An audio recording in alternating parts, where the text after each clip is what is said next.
As World War II got underway, both the Allies and the Germans were looking for the knockout blow, the new weapon that would decisively defeat the enemy.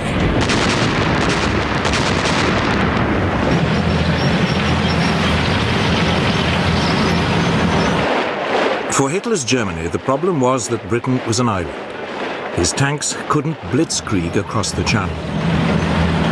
The only way to defeat her was to strangle her seaborne supply routes. That meant warships, and above all, submarines.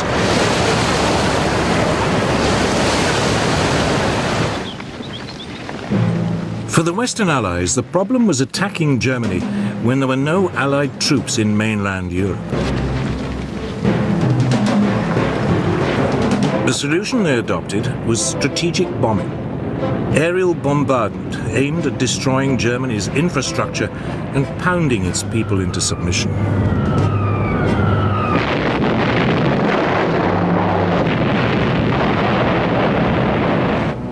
The two sides had adopted two very different tactics, but with one aim: to save their troops and to bring the war to an end as quickly as possible.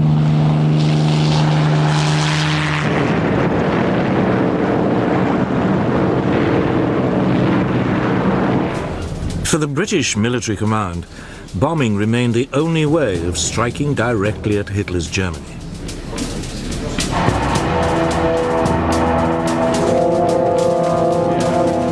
Moreover, by early 1941, the RAF was starting to receive a new generation of bigger, more powerful, four-engined bombers.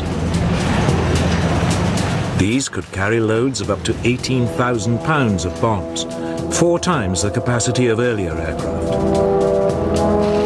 The first of these was the Short Stirling.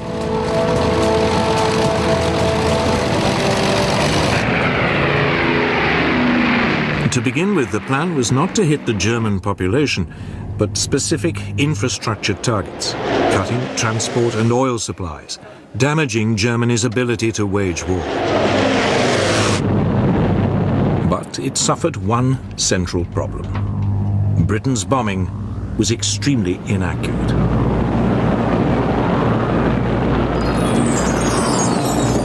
In August 1941, a secret British report showed that over the crucial German Ruhr industrial area, only 10% of British bombers were getting their bombs within 5 miles of their target.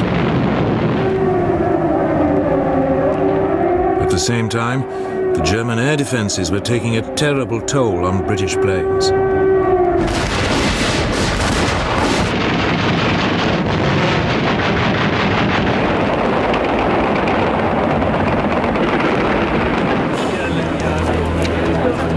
By late 1941, up to 10% of the bombers on any raid were being shot down.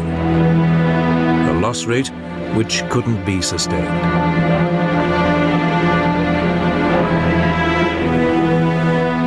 Air Force High Command decided to change tactics. It gave up any pretense of trying to hit specific targets.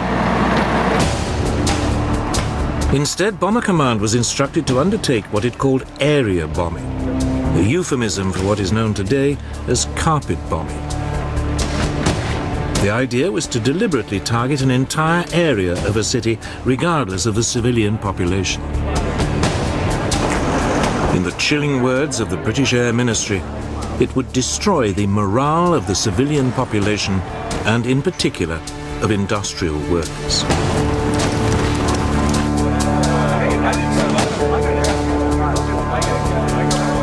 Its leading exponent was Air Marshal Sir Arthur Bomber Harris, who was now appointed Commander-in-Chief of RAF Bomber Command.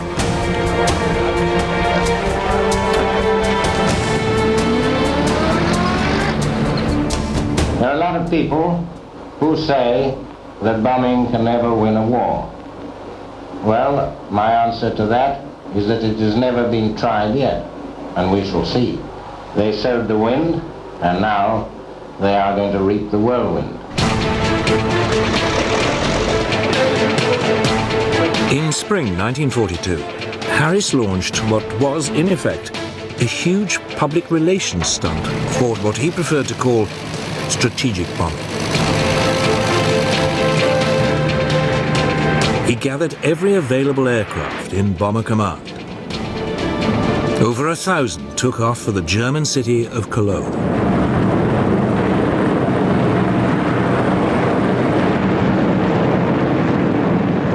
The city's defenses were overwhelmed. 600 acres were destroyed.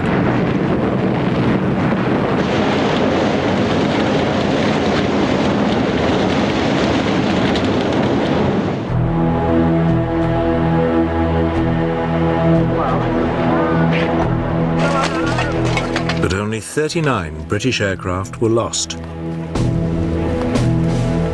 Harris had won his point. He now had the full support of the British Prime Minister, Winston Churchill.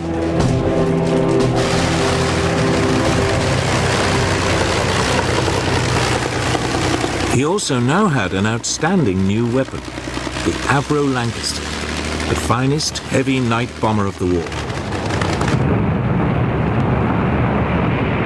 And he had a new partner.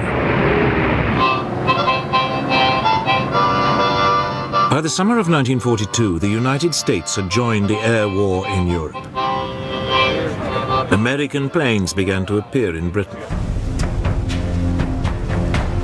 The majority were the Boeing B-17 Flying Fortress. It was heavily armed with 13 machine guns and could, in theory, fight its way through to a target in daylight without a fighter escort. It was also equipped with a new bomb sight that would supposedly allow it to drop its bombs with almost unerring precision.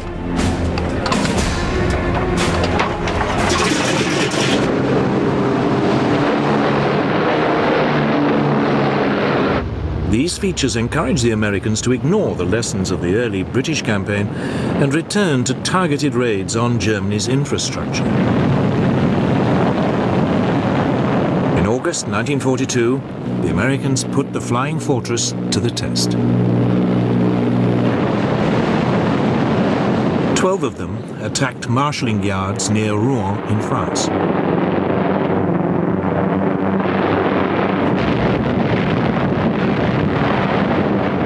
Damage was slight, but the United States lost no aircraft. For the Americans, it was the proof that daylight raids on infrastructure targets could work. For the British, it simply showed that the Americans could hit a minor and relatively undefended target. But that winter, the two allies agreed to combine their approaches. They would launch a massive bombing campaign against Germany's industrial heartland. The Americans would attack by day against carefully selected infrastructure targets. The British would attack by night, carpet bombing whole areas, destroying war production and civilian morale. They hoped it would be so devastating, it might even bring the war to an end.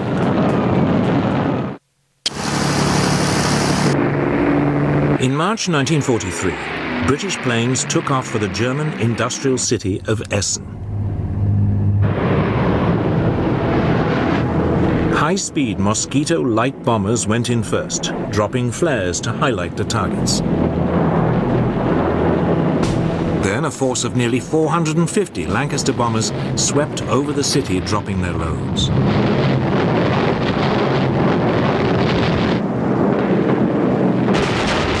The German defenses were overpowered. Only 14 British aircraft were shot down.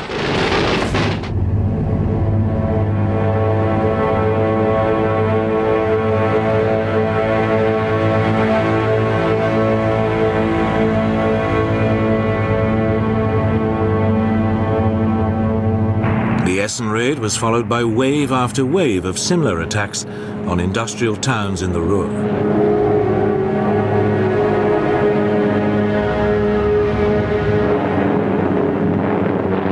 But the German air defenses now began to get the measure of the Allied attacks.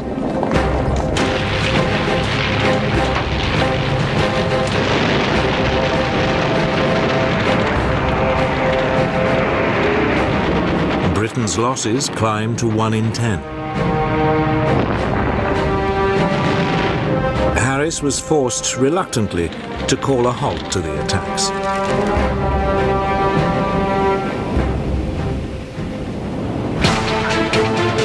But then he was informed about a new Allied invention.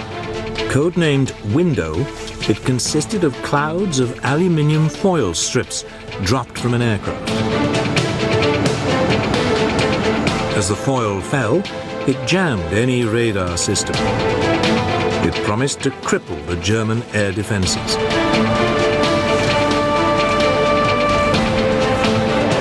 Harris seized on it.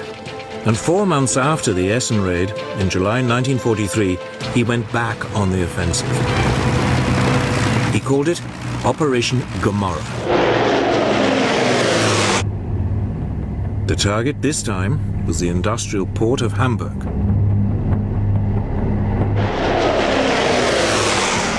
Bombers equipped with Window jammed the German radar.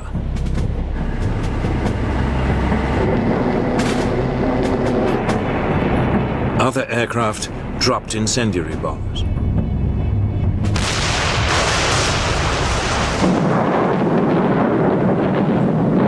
A giant firestorm engulfed the city center.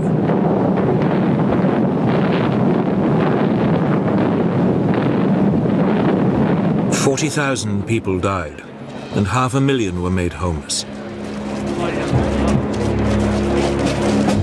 It was an enormous shock to the German people.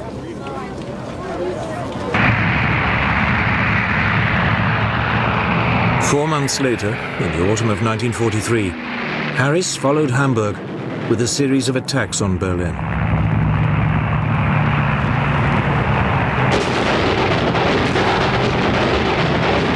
But by now the Germans were learning to overcome the effect of Window, and by spring 1944, British losses were back at nearly 1 plane in 10. Worse, there was no sign German civilian morale was cracking. Harris's carpet bombing campaign was just not working. But neither was the American alternative of targeting infrastructure.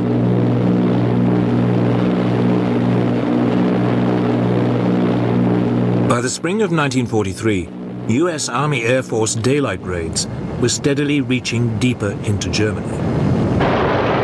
But American losses were climbing. Around 1 in every 15 planes was being shot down.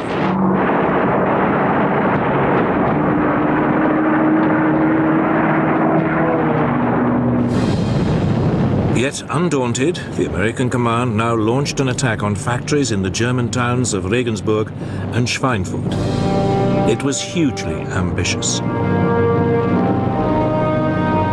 Both were deep in southern Germany, far beyond the range of US escort fighters. It was a disaster. The 380 flying fortresses, which US bomber chiefs had assured everybody wouldn't need a fighter escort, were harried and shot down. The loss rate was over 16%.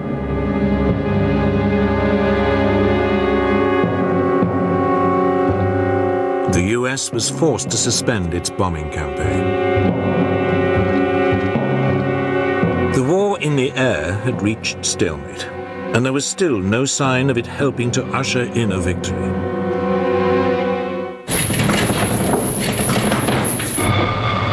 Then, in the early summer of 1944, as the Allies prepared to invade mainland Europe, the British and American air forces were tasked with disrupting German communication lines and oil supplies. It represented a return to targeted infrastructure bombing. But this time, the Allies had a new weapon. The British had experimentally modified a US fighter, the P-51 Mustang. The US engine had been replaced by a British-made Rolls-Royce Merlin. It gave the plane a much longer range. It was the ideal long-distance bomber escort.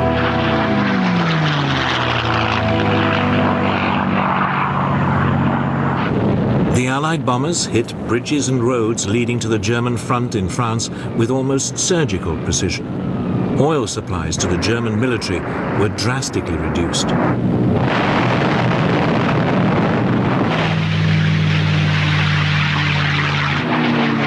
Once again, the German fighters attacked, but they were now outmaneuvered by the Mustang.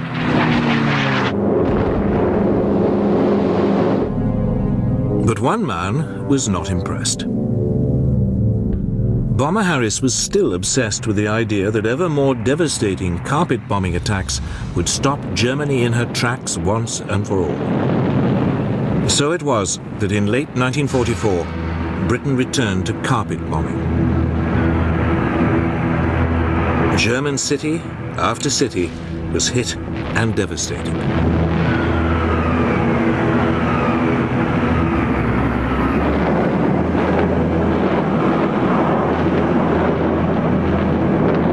Then, in February 1945, Harris attacked Dresden, a city with virtually no military significance. The city's civilian population had been inflated by refugees fleeing bombing raids elsewhere. Yet Harris seems to have had no regard for civilian life.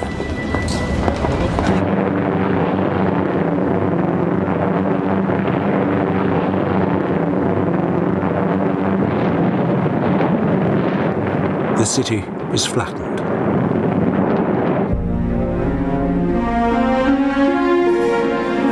It was a raid too far. Finally, questions began to be asked about the morality, let alone the efficacy, of carpet bombing. Whatever it had achieved, it had been done at an horrendous cost of civilian and military lives. Critically, it had failed to break German morale, yet 60% of RAF crews had died before they had completed 30 missions.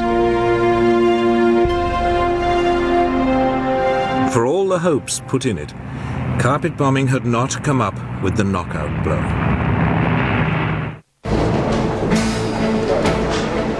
The Germans, meanwhile, had put their faith in an altogether different technology to give them the knockout blow they needed to win the war.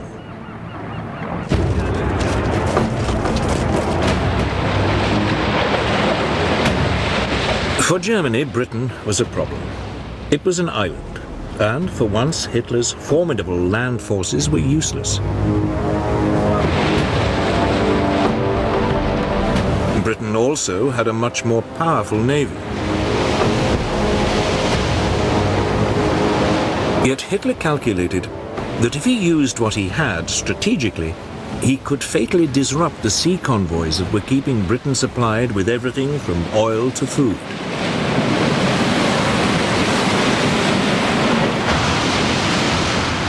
In the first 18 months of the war, German raiders sank more than 130 British merchant vessels.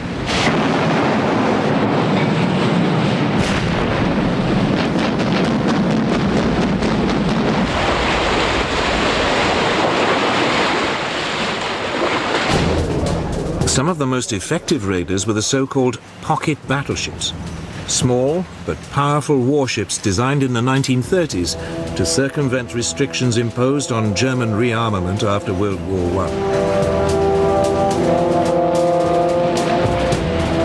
One, the Graf Spee, became particularly notorious.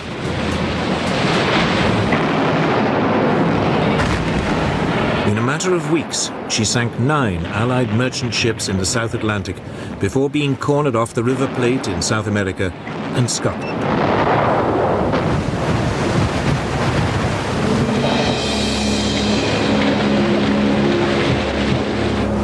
But the raids were taking a serious toll. If the losses continued to rise, Britain would have real supply problems.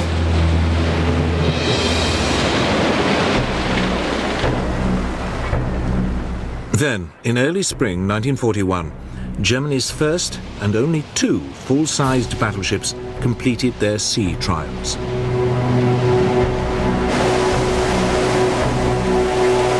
They sent a shiver through the British Navy. Their potential for destruction was enormous.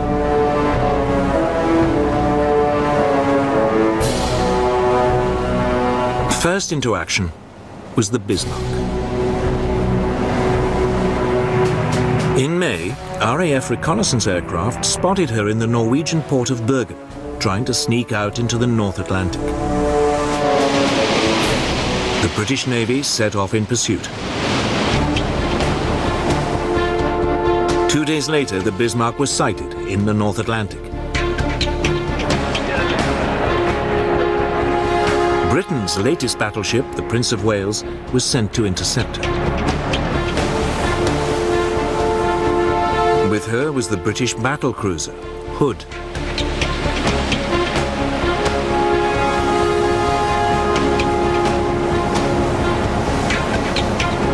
Early on May the 24th, 1941, the two forces met.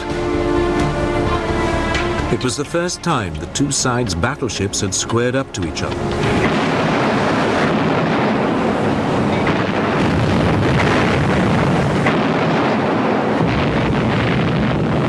Almost immediately, a shell from the Bismarck plunged through the weak deck armor of the Hood.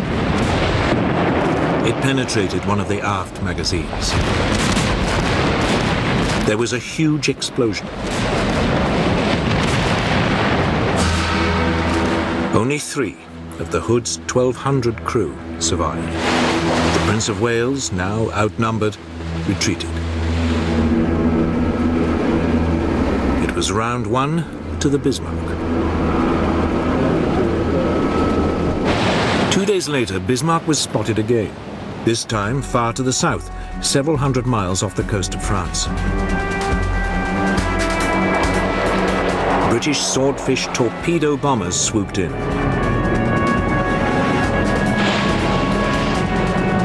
One hit and jammed the Bismarck's rudder.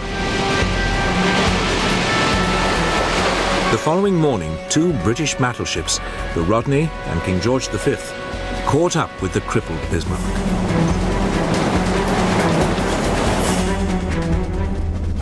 They started pouring heavy caliber shells onto the hapless German ship.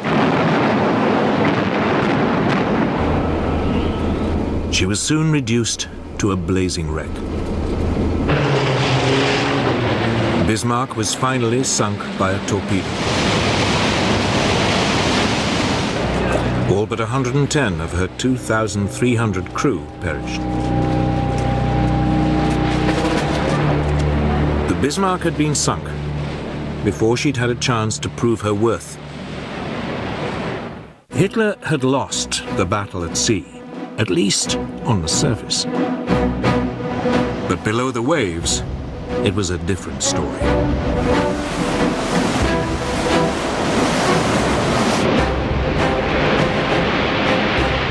Germany's military planners had long expected that the country's U-boat fleet would play a key role in cutting Britain's supply lines.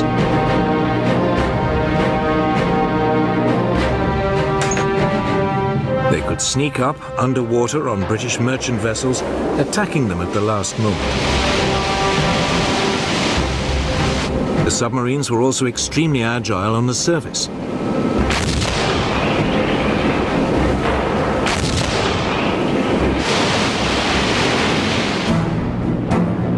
To combat the threat, Britain's merchant fleet was corralled into convoys for protection. But there was a serious shortage of anti-submarine ships to escort them. Many ships sailed without protection. Yet Britain's naval command remained remarkably complacent. They believed they had the weapons and the technology to contain the U-boat threat. It was soon proved wrong.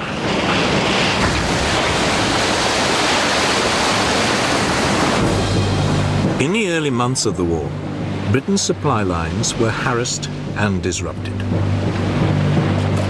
Often the U-boats would attack on the surface, picking off merchant ships with their deck guns.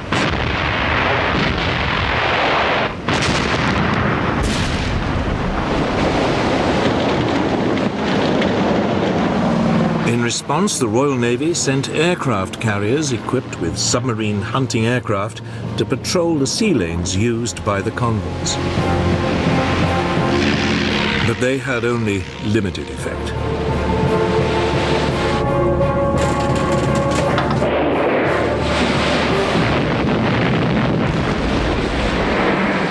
By the end of 1939, over 100 Allied merchant ships had been sunk by German submarines. If losses continued at this rate, Britain would face disaster.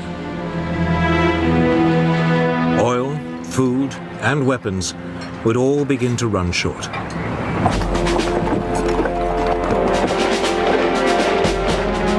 Then things got even more difficult. Germany overran France.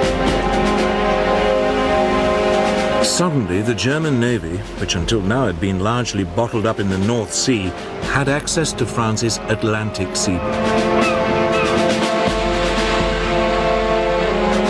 They now had a base to attack Britain's Atlantic convoys. France's Atlantic ports filled with newly built German U-boats, particularly the Type 7C ocean-going vessel. Admiral Karl Dönitz, head of the German U-boat service, now organized his submarines into what he called wolf packs. A group would be lined up across a likely convoy route. As soon as one U-boat spotted a convoy, it called in the rest to attack.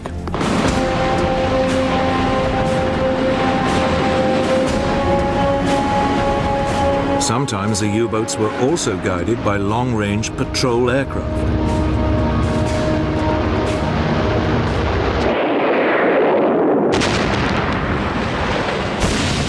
By the end of October 1940, up to 40% of Allied merchant shipping per convoy was being sunk. Britain's supplies were under threat.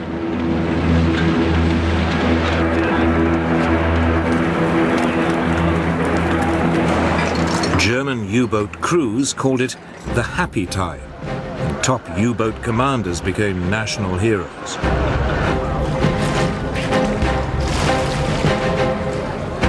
Britain was paying dearly for its lack of preparation.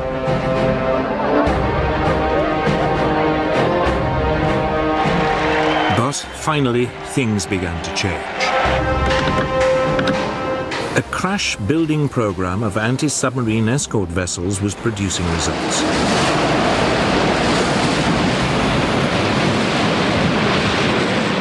The first corvettes, as they were known, were coming off the slipways.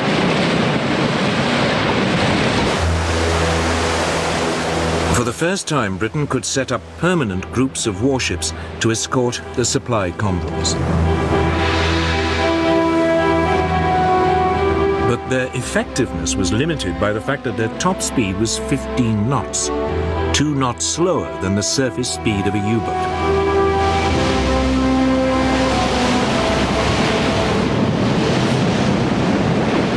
At the same time, the patrol aircraft of Britain's Coastal Command were equipped with depth charges.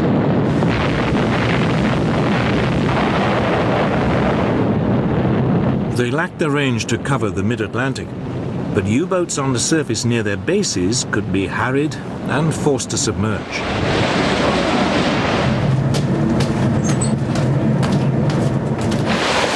Then, as in the bombing campaigns, it was a series of technological breakthroughs that really came to Britain's help. In early 1940, a new type of radar, known as centimetric radar, was developed. It was smaller than existing systems and, for the first time, could be fitted to escort ships and aircraft.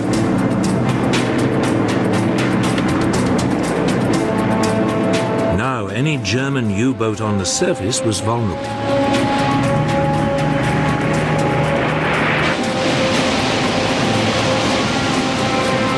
Some months later, there was a second technological breakthrough. Huff Duff was a radio detector. Anytime a German U-boat surfaced to communicate, Huff Duff could pick up the radio signal and pinpoint its exact position.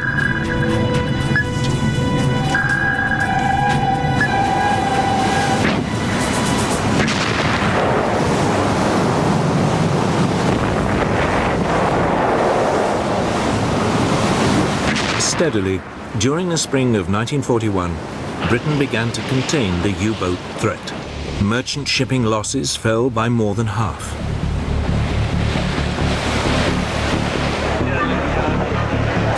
In early March, Gunther Prien, one of Germany's top U-boat commanders, failed to return from a patrol.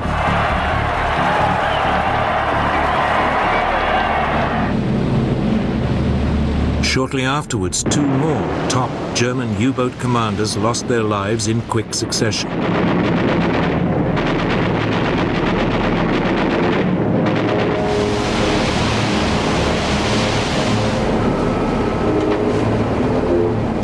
Then Germany suffered a major disaster that would reverberate through the rest of the war.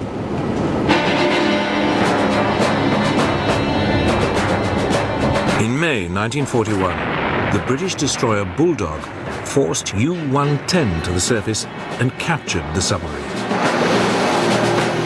On board was an Enigma machine used for encoding German signals. More importantly, Bulldog also captured the naval code books that went with the machine. It would provide vital assistance to Britain's code breakers. Soon, unbeknown to the Germans, Britain was getting a real insight into German naval communications.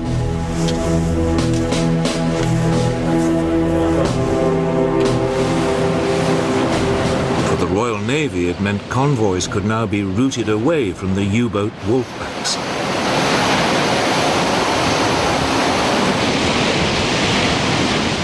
Germany's submarines had to work harder and search further to find and sink their prey. Yet, despite the Allied gains, by the winter of 1941, the German war machine was producing ever greater numbers of U-boats.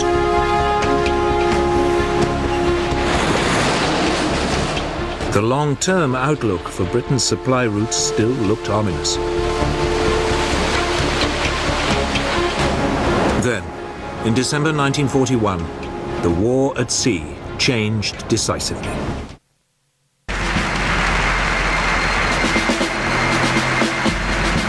In December 1941, Hitler declared war on the United States. Almost immediately, Admiral Dönitz, head of the German U-boat service, sent submarines to attack US merchant shipping along the American seaboard.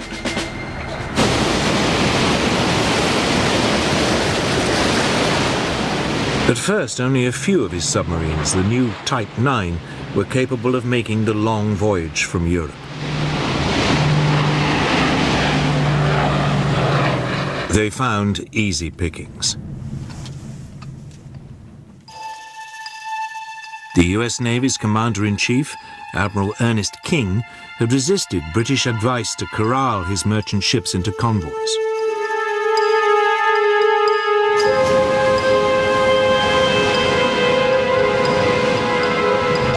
Over a 3-month period, more than 400 US merchant ships were sunk or destroyed.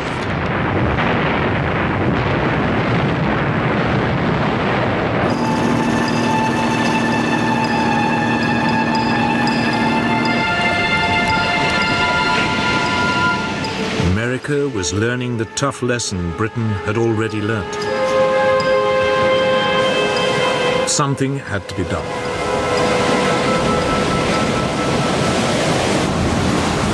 King now changed his mind, and by May 1942, the United States had introduced a limited system of convoys.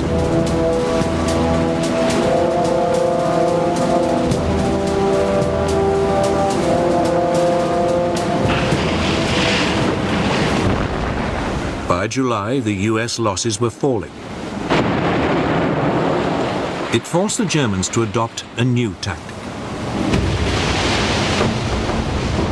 They would concentrate their U-boats in one particular part of the North Atlantic, the Black Gap, the area in mid-ocean too far from land for anti-submarine aircraft to reach.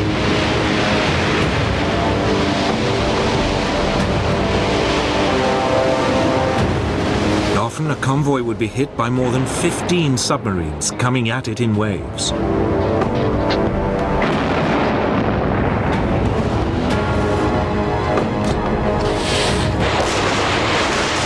During October 1942, 56 Allied ships were sunk in the Black Gap.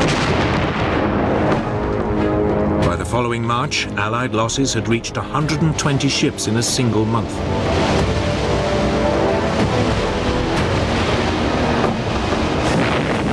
During the same month, the Germans lost only 12 U-boats.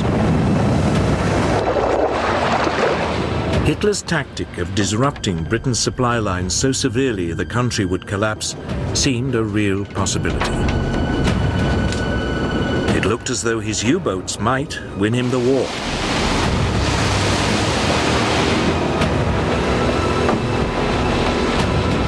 But now the Allies began to up their game. Britain had brought in a new commander. Admiral Max Houghton was former head of the Royal Navy's submarine fleet. His first move was to set up permanent groups of destroyers and frigates that would provide additional support to convoys, rushing in as soon as an enemy wolf pack was spotted. Equally importantly, a string of yet more technological developments came on stream. The Hedgehog was an anti-submarine mortar that fired 24 bombs.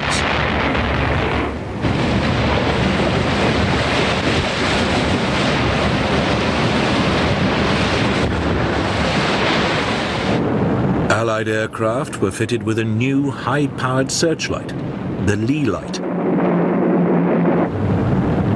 As an aircraft swooped in, it could be turned on at the last moment, catching a submarine by surprise on the surface.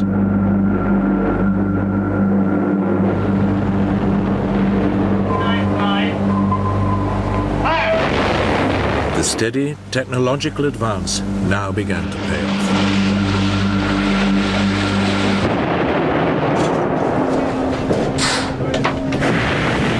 The German U-boat losses increased. The German commander, Admiral Dönitz, struggled to regain the initiative.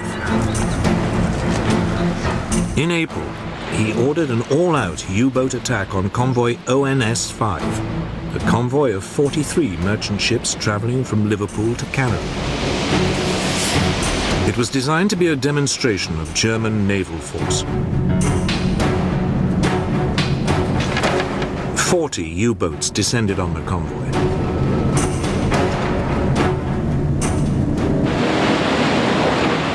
The British sent in extra support groups. Anti-submarine aircraft flew from Canada.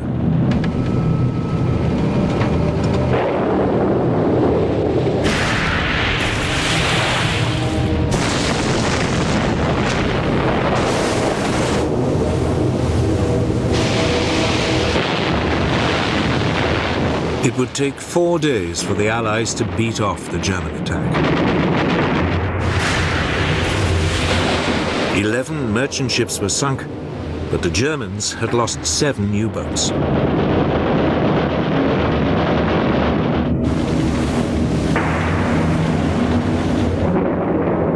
Two weeks later, Dönitz tried again, attacking a second convoy.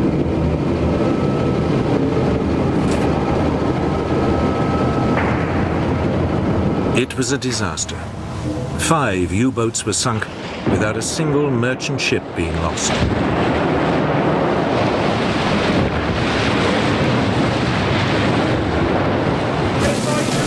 During May 1943, a quarter of all Germany's operational U-boats were sunk. The Germans were finally beginning to lose the U-boat war in the Atlantic.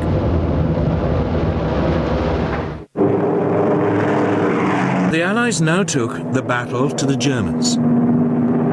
A new long-range version of the US B-24 Liberator bomber was introduced. It could now reach the German U-boats in the Black Gap. Germany's submarine designers tried to respond with innovations of their own. U-boats were fitted with radar detectors and anti-aircraft guns. Some were also fitted with the Dutch-designed schnorkel, an air inlet that meant that submarines could spend longer underwater, hidden from Allied radar.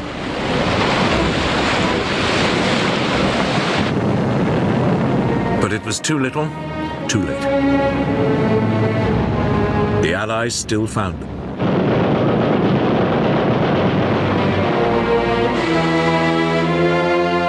Hitler's U-boats were now pinned down in port. It was too dangerous for them to roam the ocean freely. German attempts to find an answer became increasingly desperate. They now produced a revolutionary new submarine. It was known as the Type 21.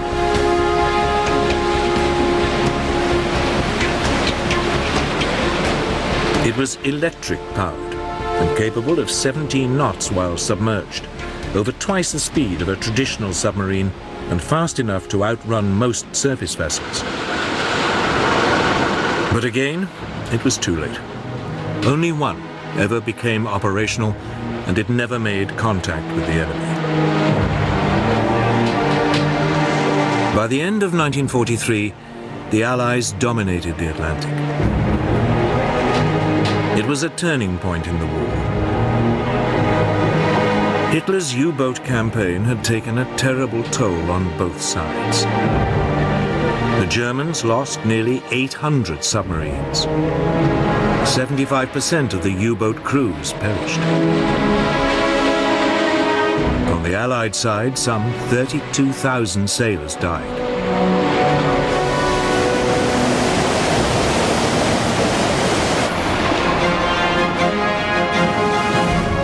But now, at last, with the U-boats out of the way, great waves of US troops and equipment could flood across the ocean in preparation for the invasion of Europe. Victory in the Battle of the Atlantic would fundamentally change the course of the war.